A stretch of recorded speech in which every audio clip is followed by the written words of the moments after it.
ನಮಸ್ತೆ ವೀಕ್ಷಕರೇ, ಕರ್ನಾಟಕ ಕ್ರೈಮ್ ನ್ಯೂಸ್ಗೆ ಸ್ವಾಗತ. ನಾನು ನಿಮ್ಮ ಕೃಷ್ಣಮೂರ್ತಿ. ಗದ್ದೆಯಲ್ಲಿ ಉಳುಮೆ ಮಾಡುವ ವೇಳೆ ಟ್ರ್ಯಾಕ್ಟರ್ ಕೆಳಗೆ ಸಿಲುಕಿ ರೈತ ಶಂಕರ್ ರೆಡ್ಡಿ ಮೃತಪಟ್ಟಿರುವ ದುರ್ಘಟನೆ ನೂತನ ಚೇಳೂರು ತಾಲೂಕಿನ ದಿಗುವಪೇಯಲವಾರಪಲ್ಲಿ ಗ್ರಾಮದಲ್ಲಿ ನಡೆದಿದೆ. ಶಂಕರ್ ರೆಡ್ಡಿ ಟ್ರ್ಯಾಕ್ಟರ್ ಚಾಲನೆ ಮಾಡುತ್ತಾ ಕೆಸರುಗದ್ದೆ ಉಳುಮೆ ಮಾಡುತ್ತಿದ್ದರು. ಈ ವೇಳೆ ಕೆಸರಿನಲ್ಲಿ ಸಿಲುಕಿದ ಟ್ರ್ಯಾಕ್ಟರ್ ಮೇಲೆತ್ತಲು ಪ್ರಯತ್ನಿಸುತ್ತಿದ್ದಾಗ ಟ್ರ್ಯಾಕ್ಟರ್ ಪಲ್ಟಿಯಾಗಿ ಅದರ ಅಡಿ ಸಿಲುಕಿ ಮೃತಪಟ್ಟರು. ಅಲ್ಲಿದ್ದ ಸುತ್ತಮುತ್ತಲಿನ ಸ್ಥಳೀಯರು ಜೆಸಿಪಿ ಮೂಲಕ ಟ್ರ್ಯಾಕ್ಟರ್ ಅಡಿಯಲ್ಲಿದ್ದ ಮೃತ ದೇಹವನ್ನು ಹೊರತೆಗೆದಿದ್ದಾರೆ.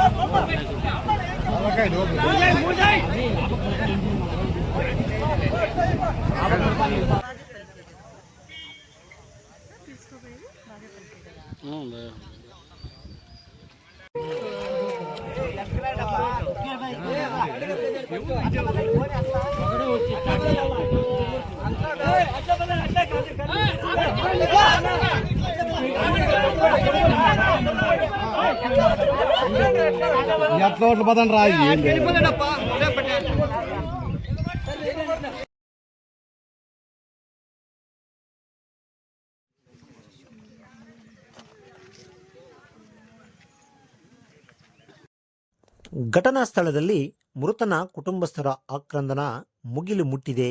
ಸ್ಥಳಕ್ಕೆ ಚೇಳೂರು ಪೊಲೀಸರು ಭೇಟಿ ನೀಡಿ ಪರಿಶೀಲನೆ ನಡೆಸಿದ್ದಾರೆ.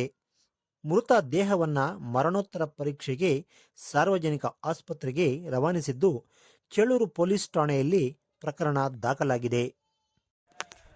ವರದಿ ಸುಬ್ಬು ಬಾಗೇಪಲ್ಲಿ. ನಿರಂತರ ಸುದ್ದಿಗಾಗಿ ನೋಡ್ತಾ ಇರಿ ನಿಮ್ಮ ಕರ್ನಾಟಕ ಕ್ರೈಮ್ ನ್ಯೂಸ್. ಧನ್ಯವಾದಗಳು.